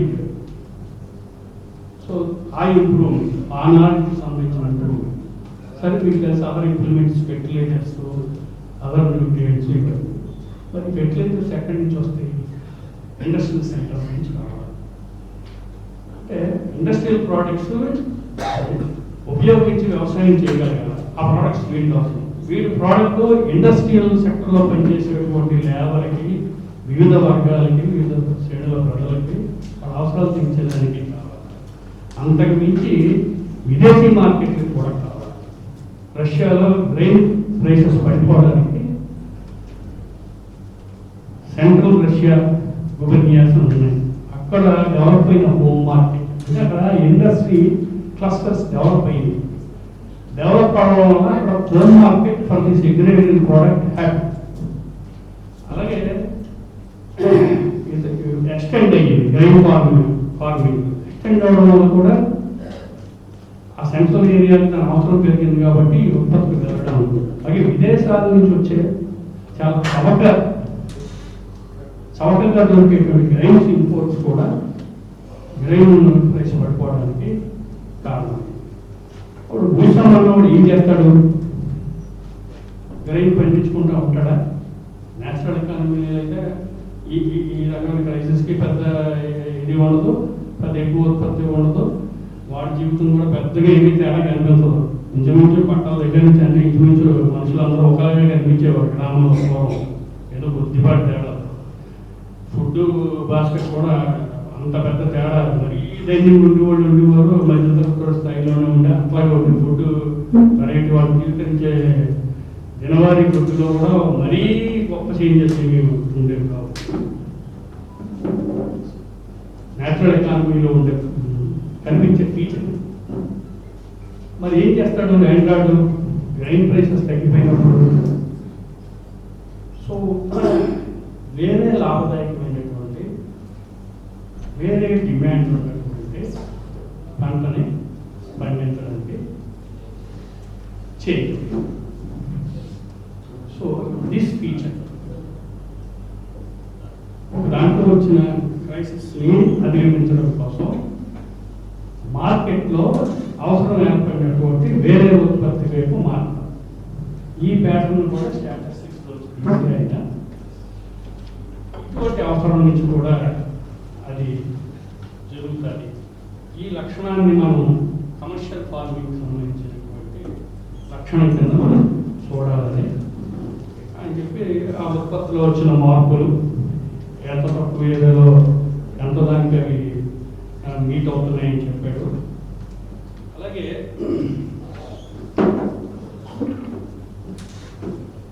ఇందాక నేను చెప్పినట్లు ఈ కమర్షియల్ క్రాప్స్కి ఏంటంటే ప్రొడ్యూస్ చేసేటువంటి ఏరియాస్కి సెంట్రల్ రష్యాతోనూ విదేశాల్లో ఉండే మార్కెట్తోనూ అనుసంధానం అవడం వల్ల అటువంటి అవకాశం వచ్చింది. ఈ చేంజెస్ అన్నింటిలో అన్నీ కూడా ఈ క్రమంలో మీరు గ్రైన్ సప్లై చేస్తారు. ఫ్యాక్టరీస్ వీళ్ళకి కావాల్సిన ఫినిష్డ్ ప్రోడక్ట్స్ని సప్లై చేస్తారు. చాలా ఇంప్లిమెంట్స్ ఉంటాయి కదా, ఇంప్లిమెంట్స్కి సంబంధించిన ఫినిష్డ్ ప్రోడక్ట్స్ అన్నీ కూడా మెటల్ వేర్ ఉంటుంది, లెదర్ గార్మెంట్స్ ఉంటాయి, బూట్లు ఉంటాయి, హ్యాట్లు ఉంటాయి. అంటే మనిషికి సంబంధించిన చాలా అంత ముందు లేనటువంటి అవసరం ఉందని మనవాడు చెప్పాడుగా. సెల్ ఫోన్ ఎలాగైతే వచ్చిందో, లేకపోతే మన క్లాత్లో వచ్చిన చేంజెస్ కానీ ఇట్లా కొత్త ప్రోడక్ట్స్, వాటి అవసరాలు, వాటికి సంబంధించినటువంటి వినియోగం పెరగడం, దానికి తగ్గట్టు ఫినిష్డ్ ప్రోడక్ట్స్ ఫ్రమ్ ఫ్యాక్టరీ నుంచి ఇవ్వడం. అంటే ఇది ఏంటంటే ఇది ఏం సూచిస్తుందంటే ఫార్మ్ అవుతున్నట్టు హోమ్ మార్కెట్ చూపిస్తుంది. ఒక విస్తృతమైన ఏరియాలో ఒక ప్రాంతంలో ప్రొడ్యూస్ చేసి ఇంకో ప్రాంతంలో అవసరాలకి వెళ్ళడం. ఉదాహరణకు అనకాపల్లిలో సేకరించే బెల్లం విశాఖ జిల్లాకి ఎన్ని రెట్లు ఎవరికి ప్రొడ్యూస్ అయింది? బెల్లం. వాళ్ళ అవసరాలు తీరగా మిగిలినదే అమ్మకానికి పెట్టారు. మరి ఇది ఎక్కడికి వెళ్తుంది? ఈ స్పెషలైజేషన్ కాకుండా వేరే ప్రోడక్ట్ అభివృద్ధి పండిస్తున్నటువంటి ఏరియాకి బెల్లం వెళ్తుంది. సో ఇట్లా అగ్రికల్చర్ ప్రోడక్ట్స్ మధ్య ఉండేటువంటి ఎక్స్చేంజ్ ఆఫ్ ప్రోడక్ట్స్, ఇండస్ట్రీస్కి అగ్రికల్చర్కి ఆ గూడ్స్ మధ్య ఉండేటువంటి ఎక్స్చేంజ్, కొనడం అమ్మడం కొనుగోలు సంబంధించినవి దాన్ని కదా హోమ్ మార్కెట్. మార్కెట్ అంటే selling and buying of commodities happy. So దాన్ని ఎట్లా జరిగింది కొన్ని ఏరియాస్లో ఆయన ఐడెంటిఫై చేసాడు. గ్రైన్ తర్వాత ఒక ప్రధానమైనటువంటి అంశంగా దాన్ని ఇంకొక ఏరియాని గుర్తించి దాని ఫీచర్స్ని చెప్తాడు. అదేంటంటే స్టాక్ ఫార్మింగ్. ఈ స్టాక్ ఫార్మింగ్ అంటే లైవ్ స్టాక్ అంటారు కదా. ఈ లైవ్ స్టాక్ దేనికోసం అంటే వెన్యూర్, కొన్ని ఏరియాస్లో కేవలం వెన్యూర్ అడ్వాన్స్డ్ ఫ్యాక్టరీ ప్రొడ్యూస్డ్ ఫెర్టిలైజర్స్తో రాకముందు కానున్నట్టు, సఫిషియెంట్గా రాకముందు కానున్నట్టు స్థితిలో వెన్యూర్ ప్రొడ్యూస్ చేయడం కోసం రైతు చేసిన క్యాటిల్ ఫార్మ్స్. అలాగే బీఫ్ పౌష్టికాహారం కదా, బాగా ఆధారపడిన పౌష్టికాహారం కదా. అందులో క్వాలిటీ బీఫ్ని ప్రొడ్యూస్ చేసేటువంటి, అవసరాలకు తగినంత స్థాయిలో ప్రొడ్యూస్ చేసేటువంటి ఆ ఫార్మింగ్. అలాగే డైరీ మిల్క్ ప్రొడ్యూస్ చేసేటువంటి వాడు. ఇక్కడ కూడా ఇందాక చెప్పుకున్నట్టు వ్యవసాయ ఉత్పత్తుల్లో వేస్టేజ్ ప్రధానమైనటువంటి ప్రాసెస్కి వెళ్ళిపోయి మిగిలిపోయిన వేస్టేజ్ ఏదంటే ఇండస్ట్రీ నుంచి తిరిగి ఈ క్యాటిల్కి ఫీడ్ కింద రావడం అనే ప్రాసెస్. ఒక మెరుగైన పద్ధతుల్లో వాటికి ఏ విధమైనటువంటి ఆహారం పెట్టాలి, మళ్ళీ ఈ డైరీ ఫార్మ్ చేసిన వాళ్ళు ఏ క్వాలిటీ ఆఫ్ మిల్క్ను ప్రొడ్యూస్ చేయాలి, మనకి డెన్సిటీ మెంటల్ గెట్ చెక్ చేస్తారు, ఊరూర కలెక్షన్ సెంటర్లో పెడతారు. మనకి అందరికీ తెలిసిందో డైరీ ఫార్మింగ్ అనేది చాలా ఎక్స్టెన్సివ్గా మొత్తం దేశం అంతా వ్యాపించింది. మన దేశంలో అయితే, నా చిన్నతనంలో అయితే ఇంటికి వచ్చి పాలు పోసేవారు. కానీ తర్వాత ఏంటి, డైరీ కోఆపరేటివ్ డైరీస్ మొదలయ్యాయి. సో మొదలైన తర్వాత ఏంటంటే నువ్వు ఏ క్వాలిటీ అంటే ఇక్కడ ఉండే స్మాల్ చీటింగ్లో లేకపోతే న్యాచురల్ వేరియేషన్స్తో దాన్ని కంట్రోల్డ్, దాన్ని పోషించి దానికి తగినట్టు ఆయిల్ ప్రొడక్షన్ మానిటర్ చేయగలిగినటువంటి వ్యవసాయ పద్ధతులు లేకపోవడం వల్ల, డైరీ మెయింటెనెన్స్ పద్ధతులు లేకపోవడం వల్ల చాలా క్వాలిటీలో వేరియేషన్, విపరీతం వేరియేషన్ ఉంటుంది. కానీ ఏ ఇండస్ట్రీ వచ్చినా సరే క్వాలిటీలో ఒక స్టాండర్డ్ తీసుకోవాలి.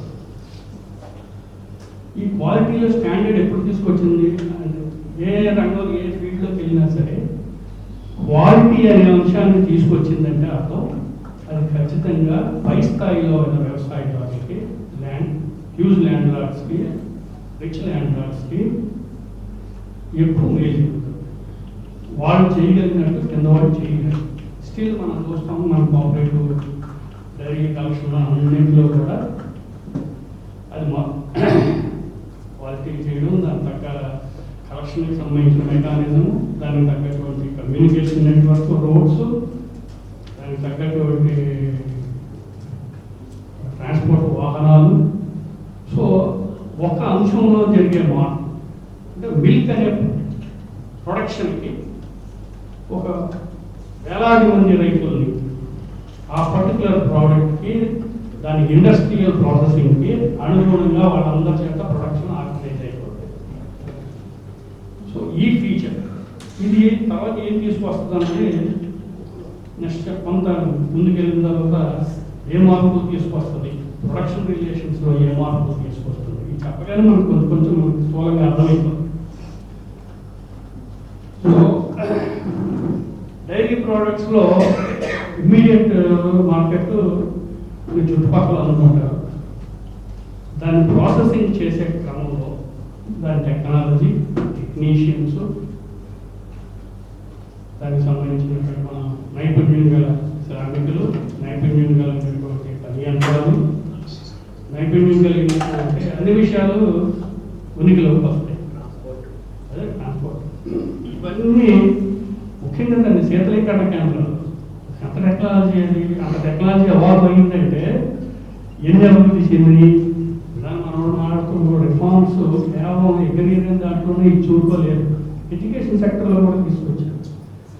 ఎడ్యుకేషన్ సెక్టర్ ఏం చేస్తున్నది?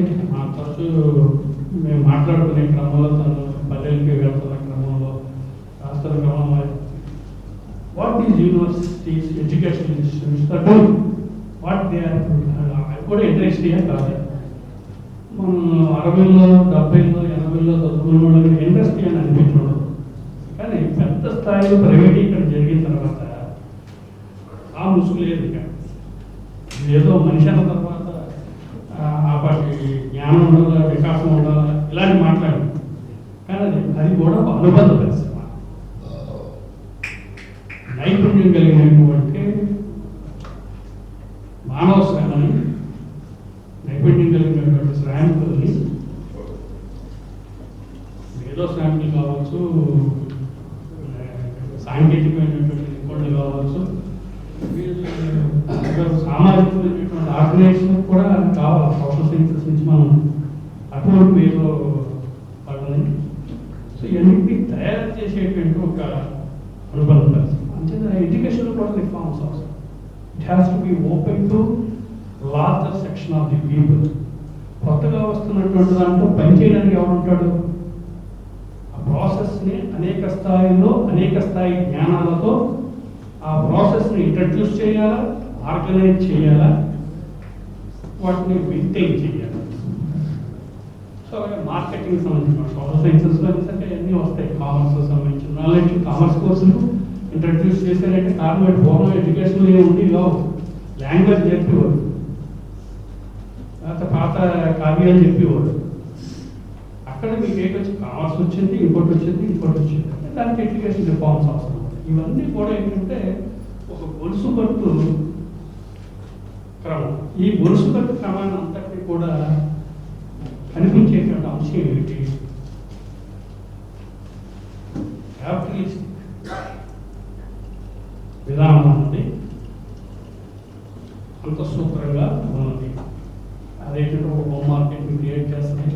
ఈ హోమ్ మార్కెట్ క్రియేట్ అవ్వడానికి ఏంటంటే పీజెంట్రీ అన్నది రైతులు అన్నవాళ్ళు విభజించబడాలా, శ్రామికులుగా, అర్ధ శ్రామికులుగా, పెట్టుబడిదారులుగా, వ్యాపారస్తులుగా, ఇట్లాంటి శ్రేణీకరణ జరగడం అనేది, విభజన జరగడం అనేది ఒక ముఖ్యమైన లక్షణం. ఈ ప్రాసెస్ అంతట్లోనూ ఇవి కనిపిస్తూ ఉంటాయి.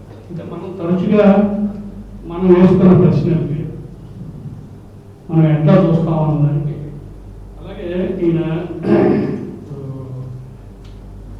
ఏ రకమైన గడ్డి ఈ క్యాటరీకి మనం పెట్టాలి, క్వాలిటీ రావాలంటే ఏ రకమైన గడ్డి పెట్టాలన్నది వస్తుంది. అలాగే ఏ ఇండస్ట్రియల్ వేస్టేజ్, లేకపోతే కమర్షియల్ అగ్రికల్చర్లో ఉండే వేస్టేజ్, లేకపోతే అదర్ బై ప్రోడక్ట్గా దాన్ని ఉపయోగించుకునేవి, ఇవన్నీ కూడా అగ్రికల్చర్ నుంచి డైరీ ఫార్మ్లో కూడా వాటికి ఉపయోగపడేటువంటి ప్రోడక్ట్స్ కింద ఏది కూడా వేస్ట్ అవ్వకుండా సాధ్యమైనటువంటి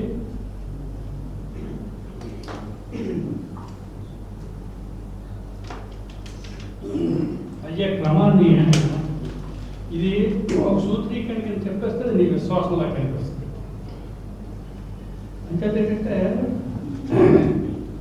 ఆయన ఏంటంటే విస్తృతమైనటువంటి స్టాటిస్టిక్స్ని, ఈ మార్పుల్ని రికార్డ్ అయినటువంటి, గుర్తించినటువంటి అనేక కారణాలు వస్తాయి. ప్రతి పని మీద కూడా ట్యాక్స్ కావాలి కదా గవర్నమెంట్ అని చెప్పి అవన్నీ రికార్డు ఉంటాయి, ట్యాక్స్ అని. సో వాటన్నిటి ఆధారంగా వచ్చిన మార్పుల్ని కూడా గుర్తించి వాటి మధ్య ఉండేటువంటి అనుసంధానం ఉండేది ఏం చేస్తుంది అది ఖచ్చితంగా capitalistic advancement in agriculture sector. అంటే ఒక రకంగా తనకి అనుబంధ పరిశ్రమ కింద అగ్రికల్చర్ మార్చుకుంటుంది అన్న విషయాన్ని ఇది తెలియజెప్తుంది అని చెప్పి ఆయన దాని లక్షణాలు, ఇండస్ట్రీకి ఉండే లక్షణాలన్నింటినీ కూడా క్వాలిటీకి సంబంధించి, దాని ఫుడ్కు సంబంధించి, మిల్క్ నుంచి చీజ్, ఇంకా అదర్ ప్రోడక్ట్స్ ఉన్నాయి కదా, మిల్క్ ప్రోడక్ట్స్, క్రీము, ఈ ఎక్స్ట్రాక్షన్ మనకు ట్రెడిషనల్ మెథడ్స్ ఉన్నాయి. వెన్న తీయడానికి మనకు ట్రెడిషనల్ మెథడ్స్ ఉన్నాయి. కానీ ఇంత ఎక్కువ స్థాయిలో ఒక చోట కలెక్ట్ చేసిన తర్వాత వాటి ప్రాసెసింగ్ మెషిన్ల ద్వారా జరగడం, అవి కూడా కంట్రోల్డ్ టెంపరేచర్లో జరగడం. మామూలుగా అయితే మన కంట్రోల్డ్ టెంపరేచర్ ఉండదు, అంటే దాని ఈల్డ్లో కానీ దీంట్లో కానీ కంట్రోల్డ్గా చేయడం, అది స్టోరేజ్ చేయగలగడం, ప్యాకింగ్ చేయగలగడం, చాలా విస్తృతమైనటువంటి మార్కెట్లో దాన్ని పంపించగలగడం. సో ఇవన్నీ కూడా ఒక డైరీ ఫార్మ్, ఫ్యాక్టరీ కట్టగానే ఇవన్నీ వస్తాయి. వీటన్నిటితో పాటు మనకు అవసరమైనటువంటి నైపుణ్యం కలిగిన కార్మికులు అవసరం అవుతారు. వీళ్ళందరూ కూడా ఈ రైతుల నుంచే గ్రాడ్యువల్గా ఎమర్జ్ అవుతారు. ఇటువంటి ఫ్యాక్టరీస్, ఇటువంటి కమర్షియల్ ఫార్మింగ్ చేసేటువంటి సెక్షన్స్ కూడా rich sections, landlord, big landlord sections, big landlord capitalist కింద కన్వర్ట్ అవడం అనే ప్రాసెస్ కూడా ఇవన్నీ చూపిస్తాయని ఆయన చెప్తారు. సో వాస్తవానికి ఇదే విషయాన్నైనా ఫ్లాక్స్ అంటే నూనె గింజలు తయారీ పరిశ్రమలోనూ అది ఏ విధంగా జరిగిందని కూడా ఆయన రాసుకుంటూ వచ్చాడు. అది అందులో ఫ్లాక్స్ పండించేటువంటి పంటకు సంబంధించినటువంటి గింజ భాగం నూనెకి సంబంధించింది. మిగతా కూడా ఏంటంటే ఆ ఫ్యాబ్రిక్ టెక్స్టైల్ వాటికి ఉపయోగపడే విధంగా ఉండేది అక్కడ రష్యాలో. సో అట్లాంటి దాన్ని కూడా టెక్స్టైల్ ప్రొడక్షన్ దాన్ని ఎలా వాడారు, ఎలా డెవలప్ అయింది, ఏ ఏరియాస్ నుంచి ఎట్లా అయింది, ఈ స్పెషలైజేషన్ ఎలా జరిగింది అని కూడా ఆయన రాసుకొచ్చారు. దీర్ఘం అవుతుందేమో, దీన్ని కొంచెం ఇంకా క్లోజ్ చేయడానికి చూస్తాను ఈ చాప్టర్ని. ఇందాక మనం వాస్తవానికి అవన్నీ నాకు సాధారణంగా కవర్ చేసి ఒక చాప్టర్లో ఏంటంటే technical processing of agriculture produce అనేది,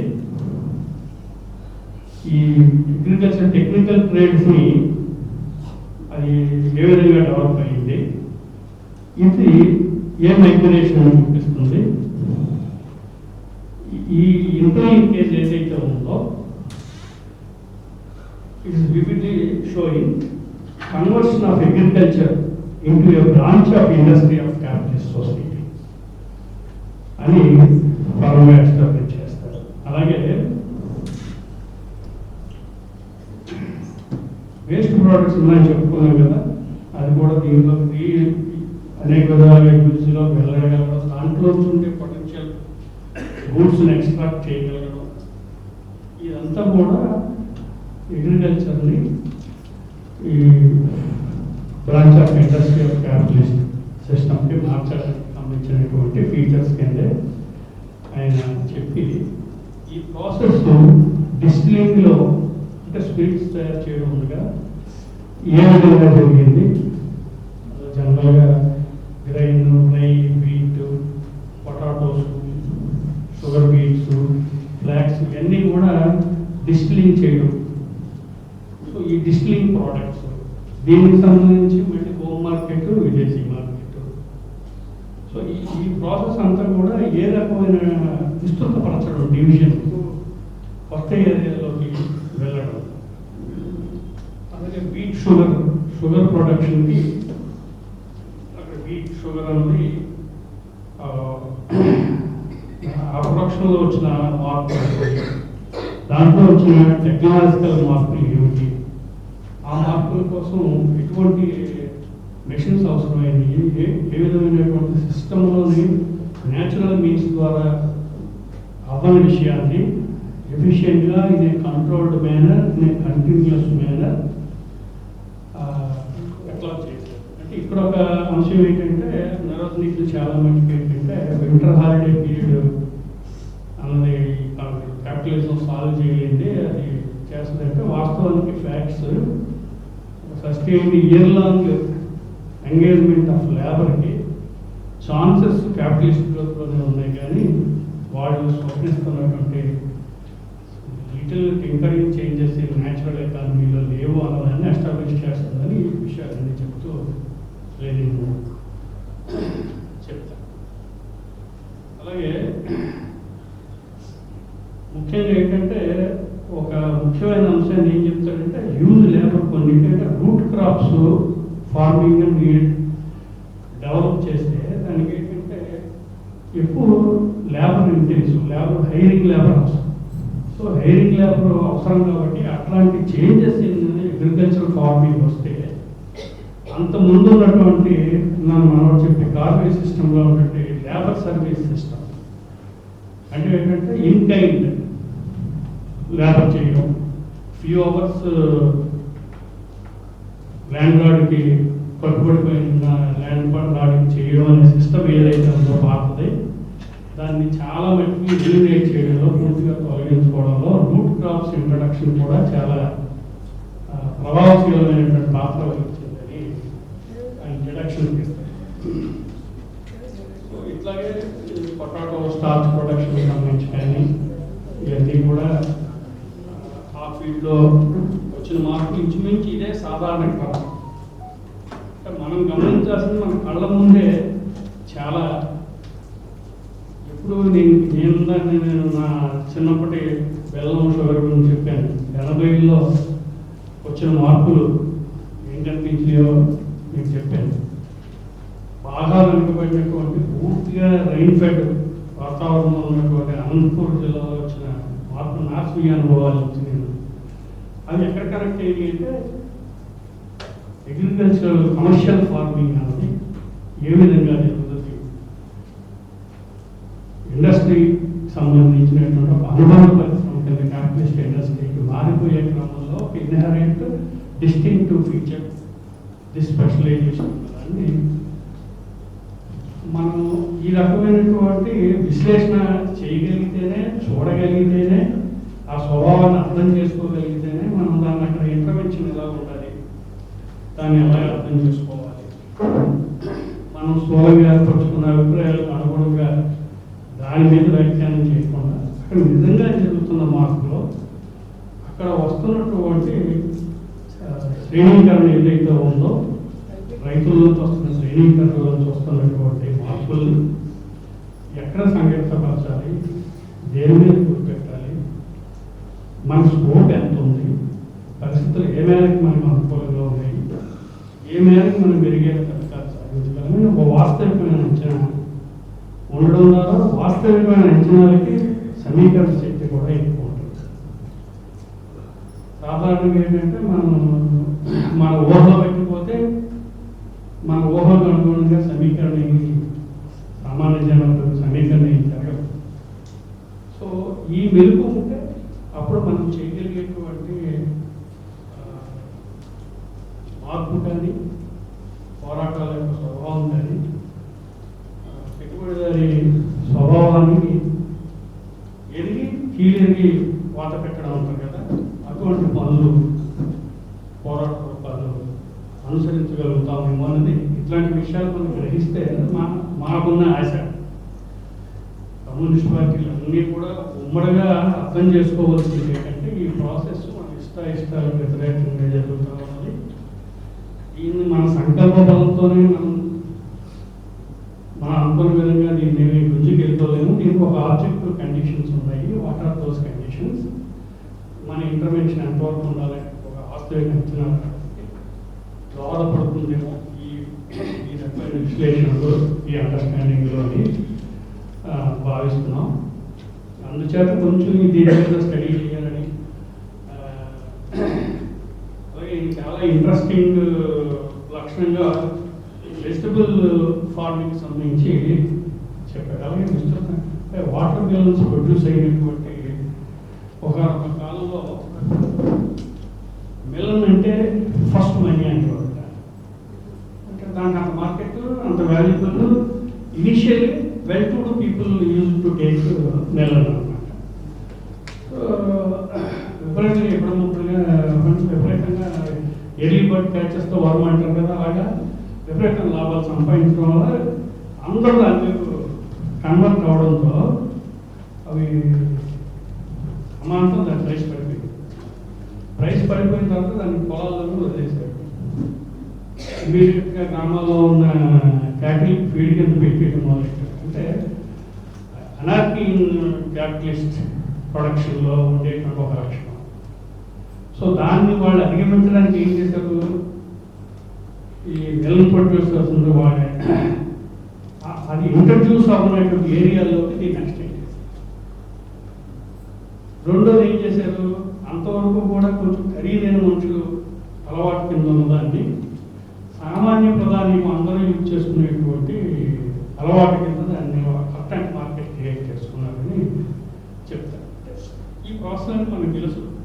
మీకు కృష్ణయ్య గారు అయితే ఉదయం మాకు బోర్డు ఉదాహరణలు చెప్పారు. మిరప పంట దగ్గర నుంచి రకరకాల వాటి గురించి, పొగాకు గురించి, అంటే ఆ పంటలు ఏ సమయంలో ఉధృతంగా పండించారు, ఉధృతంగా దొరుకుతుంది కదా అని చేసి నష్టపోవడం, వెంటనే దాని నుంచి ఇంకో క్రాప్లోకి వెళ్ళడం ఎంత ఫాస్ట్గా జరిగిందో. వస్తుంటే ఏరియాలో జీవాల నుంచి వస్తున్నప్పుడు ఆయన ఆ పంటల ఆహారాన్నింటి మీద కూడా ఒక లైవ్ కామెంటరీ చేస్తూ వచ్చారు. ఏ ధర ఎంత పలుకుతుంది ప్రెజెంట్, అంటే మార్కెట్ మీద ఇంత సమాచారం ఉండాలి. సమాచార వ్యవస్థ యొక్క ప్రభావం చాలా ఉంది. రష్యన్ సమాజంలో మనం చూస్తే అంత కనిపించదేమో, కానీ మన సమాజంలో అయితే సమాచార వ్యవస్థ యొక్క ప్రభావం మామూలుగా అయింది. గోదావరి జిల్లాలో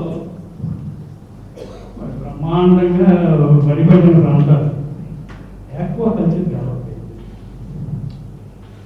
బ్రహ్మాండంగా వరి పెట్టి బ్రహ్మాండం ఎక్కడికైనా కూడా బ్రహ్మాండంగా కొడుతుంది.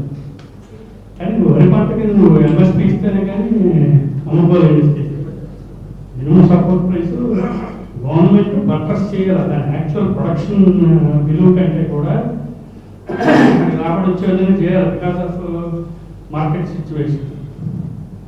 అది ఆక్వాకల్చర్లో మారింది. సో ఈ షిఫ్టింగ్ క్రమం అంతటినీ కూడా మనం పెట్టుబడిదారి సంబంధాల యొక్క సిస్టమ్ యొక్క ప్రవేశం ఎంత ఎక్స్టెన్సివ్ ఉందో చూపించే అంశాలు. ఇందులో ఒక ఇంట్రెస్టింగ్గా అనిపించేది ఏంటంటే, ఈ fruit and vegetable production urban centres జరిగే చోట క్రమం కొంచెం డిఫరెంట్గా ఉంటుంది అని ఐడెంటిఫై చేసింది. అంటే స్మాల్ ప్యాచ్ ఆఫ్ ల్యాండ్లోనే అన్ని రకాల పంట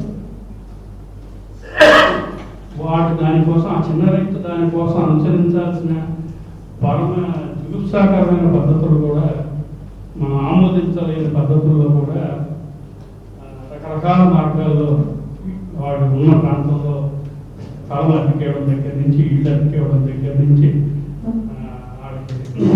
హాస్పిటాలిటీ ఇవ్వడం లేదు, హాస్పిటాలిటీలో చెప్పుకోకూడని సర్వీసెస్ కూడా ఇస్తారని ఆయన రాశారు. దాని స్వభావం ఇమీడియట్ మార్కెట్ అక్కడ ఉండడం వల్ల ఆ కొద్ది లైన్లోనే వాడు సస్టైన్ అవ్వగలిగినటువంటి అవకాశం ఉంది. కాబట్టి ఒకే లైన్ మనకి ఇక్కడ స్పెషాలిటీస్ కనిపించింది.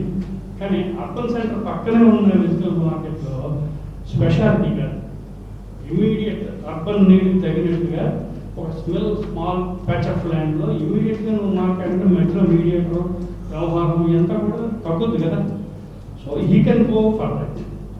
అంటే అంటే మనం ఏ ఫీచర్నైనా చూసినప్పుడు ఇదిగో ఇది ఇలా ఉంది కదా, మీరు చెప్తున్న లక్షణం ఇక్కడ లేదు కదా అని మాట్లాడటం కాదు కదా. దాని మొత్తం ప్రాసెస్గా ఏం జరుగుతుంది, ముందు ఒక హోమ్ మార్కెట్కి వస్తువుగా సరుకుగా సప్లై చేస్తున్నాడు కదా, is producing commodities. First of all గుర్తించాల్సినటువంటి అంశం, వాడు కమోడిటీస్ ప్రొడ్యూస్ చేస్తున్నాడా, ఇందులో ఏం చేస్తున్నాడు. అలాగే నిన్న ఒకసారి మా సాగర్కి నాకు మధ్య సంభాషణలో ఈ నూనె గింజలకు సంబంధించి ఏదో ఇంట్రెస్టింగ్గా నేను నెట్లో పెరిగితే, ఆయిల్ సీడ్స్ ఇండియా ప్రొడ్యూస్ చేసి ఎక్స్పోర్ట్ చేస్తారు. రిఫైన్డ్ ఆయిల్ హ్యూజ్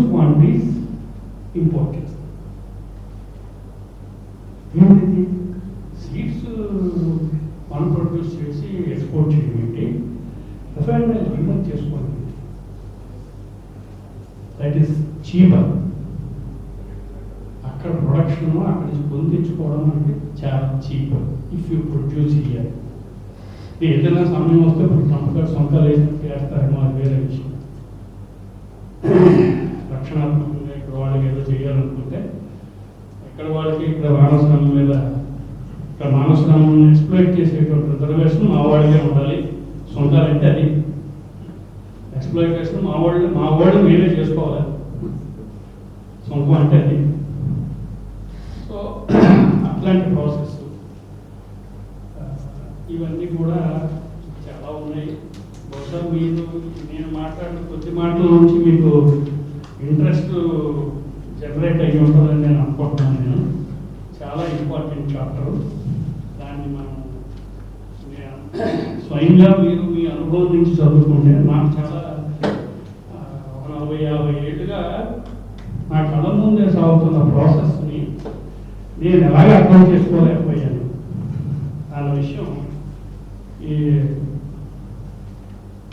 కాస్కి పుస్తకాలు చదివినప్పుడు, లెనిన్ డెవలప్మెంట్ ఆఫ్ క్యాపిటలిజం చదివినప్పుడు, అలాగే లెనిన్ రాసిన అగ్రేరియన్ క్వశ్చన్ మార్క్స్ అండర్స్టాండింగ్ చేస్తుంటే వాళ్ళ మీద క్రిటిక్ రాసింది ఒకటి ఉందో ఎక్సలెంట్ బుక్. అది కూడా ఇట్లాంటివి మనం చదివినప్పుడు how to understand the changes, the character and to what extent we can intervene knowing this process అన్నది ఒక క్లారిటీ వస్తుందేమో నేను భావిస్తున్నాను.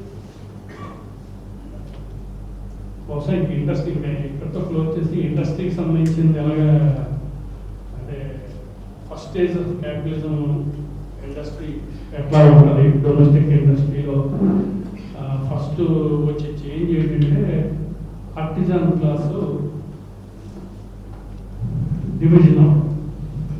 అయితే ఈ ఆర్టిజాన్ క్లాస్ డివిజన్ కూడా ఏమీ ఏదో సడన్గా ఒకసారి జరిగిపోయిందనక చాలా ప్రాసెస్లో ఏ విధంగా జరిగింది, హౌ హీ ట్రాన్స్ఫార్మ్స్ ఇంటూ అందులో కొంత సెక్షన్ వేజ్ లేబరర్స్ కింద పడిపోతారు, కొంత సెక్షన్ వ్యాపారస్తుల కింద. ఆ ప్రాసెస్ అంతా కూడా ఎన్ని విధాలుగా జరుగుతుంది. మనం ఏంటంటే చాలాసార్లు ఆ ప్రాసెస్ అంతా అన్ని చోట్ల ఒకలాగే జరుగుతుంది. డిఫరెంట్ ఆర్టిజన్స్ హ్యాండీక్రాఫ్ట్ ఇండస్ట్రీలో ఉన్నారు, కానీ అవన్నీ భిన్న రూపాల్లో భిన్న పద్ధతుల్లో జరిగినట్టు కనిపించి అది వేరు ఇది వేరు అనుకుంటున్నారు. నరోద్రిక్లో అలాంటి కామెంటరీ చేశారు, కానీ అది కాదు. అన్నింటిలో కూడా సాధారణంగా అందులో కూడా disintegration of artisan class into either commercial capitalist కింద లేకపోతే వేజ్ వర్కర్స్ కింద మారే క్రమాన్ని ఈ చాప్టర్లో అది దాని రూడిమెంటరీ ఫార్మ్స్ అది అనేక రకాల విషయాలతో కలిసిపోయి ఎన్ని వెరైటీస్గా ఉంటుందో వాటన్నిటిలోనే కూడా ఒకసారి క్యాపిటలిజం సెటిల్ అయిన తర్వాత ఆ మార్పు ఎలా జరుగుతుంది అన్నది ఈ చాప్టర్లో ఆయన వివరించారు. చాలా ఇంట్రెస్టింగ్ చాప్టర్ కూడా ఇది. దాని యొక్క విలక్షణం ఎలా ఉంటుంది, మర్చెంట్ క్యాపిటల్ ఏదైతే ఉందో ఎక్కడి నుంచి జరుగుతుంటే దాంట్లో ఒక ఉదాహరణ చెప్పి నేను ముగిస్తాను. అక్కడ ఒక లేస్ ఇండస్ట్రీకి సంబంధించిన కథనాన్ని చెప్తాను. లేసు ప్రొడ్యూస్ చేసేటువంటి ఉమెన్ ప్రధానంగా వాళ్ళ మార్కెట్లో అమ్ముకోవాలి. ఎవరి కాళ్ళు మీద అమ్ముకుంటే చాలా బర్డెన్సమ్గా ఉంటుంది, ఇన్ఎఫిషియెంట్గా ఉంటుంది. సో ఆ లేస్ ప్రొడ్యూస్ చేస్తున్నటువంటి ఉమెన్లోంచి ఒక ఉమెన్ని నువ్వు అందరి తరఫున వెళ్ళి అమ్మపెట్టుకొని పొందుతారు. సో అట్లాంటి ఉమెన్ అంటే ఎలా చేయాలి అలా అట్లాంటి ఉమెన్ నువ్వు వెళ్ళి మార్కెట్లో అంటే ఎంతోమంది సమయాన్ని సేవ్ చేస్తుంది, కానీ ఆ సమయానికి ప్రొడక్షన్ సమయాన్ని కోల్పోతుంది కదా. కాంపెన్సేట్ చేయడానికి అందరికీ ఎంతో కొంత నష్టం. వాళ్ళంతా వాళ్ళు అమ్ముకుంటే వాళ్ళ కాలానికి వాళ్ళు వెళ్ళి అమ్ముకోవడానికి అయ్యే వ్యయము, కోల్పోయే శ్రమ ఇవన్నీ కూడా వాళ్ళకి తగ్గుతున్నాయి కాబట్టి వాళ్ళకి కమిషన్ ఇస్తుంది. ఇంత పర్సెంట్ ఎంత ఉన్నాయి. దానివల్ల ఏంటంటే వాళ్ళ దగ్గర ఎక్స్ట్రా మనీ అన్నది ఎందుకు లేదు. ఆ క్రమంలో మార్కెట్కు సంబంధించినటువంటి స్వభావాన్ని నెట్వర్క్స్ని ఇవన్నీ కూడా అలా కేటాయించబడిన ఉమెన్కి మార్కెటింగ్ నాలెడ్జ్ నెట్వర్క్స్ డెవలప్ అవుతాయి. తర్వాత బాగుపడుతున్నటువంటి కొంచెం ఎక్స్ట్రా మనీ ఉంటారు. సో అప్పుడేంటి రకరకాల మార్గాల్లో ఫ్రాడ్ అనేది ఒక మీన్స్ మాత్రమే. కాకపోతే ఏంటంటే ఇక్కడ చాలా ఇంపార్టెంట్ కామెంట్ మనం గమనించాల్సింది, చాలా ఇంపార్టెంట్.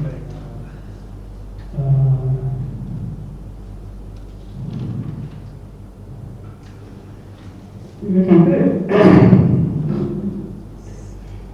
కేవలం ఫ్రాడ్ ద్వారానే కాదు, అంటే ఒక బల్క్గా తీసుకెళ్ళి అమ్మడం వల్ల వచ్చే అడ్వాంటేజ్ ఉంటుంది.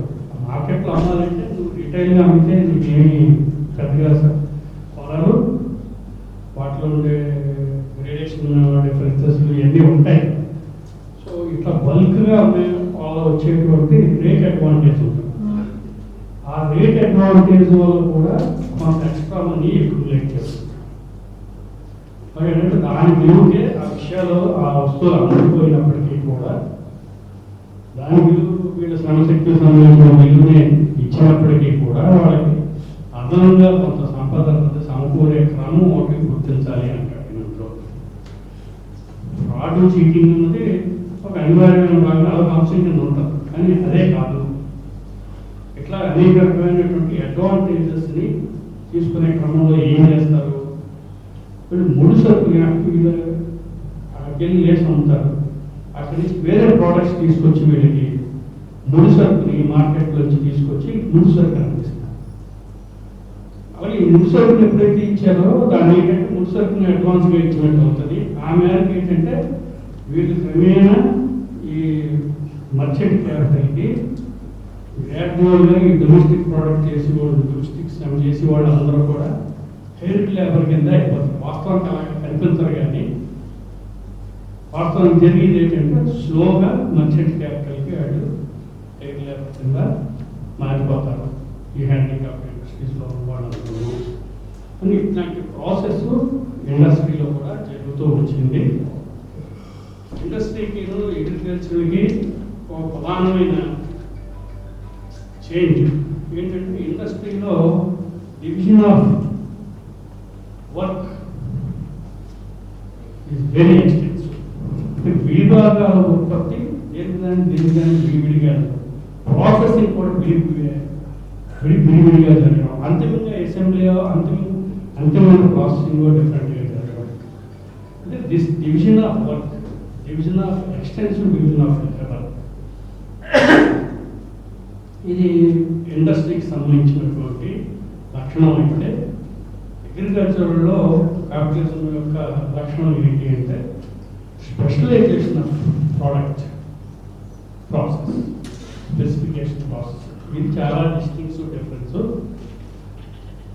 ఇండస్ట్రీలో ఎలా జరిగిందంటే ఇట్లా ఎందుకు జరగదంటే ఇక్కడ ఉండినటువంటి వ్యవసాయానికి, ప్రాంతానికి, భూమికి ఉండేటువంటి ప్రత్యేక స్వభావాల వల్ల దాని ప్రొడక్షన్ మీడియంలో దాని మీద ఉన్నటువంటి కంప్లీట్ కంట్రోల్ ఏమి అట్లా ఉండదు కాబట్టి సాధ్యం కాదు. కాబట్టి ఇక్కడ ఈ విధంగా జరుగుతుంది. Brief remarks. Thank you for this.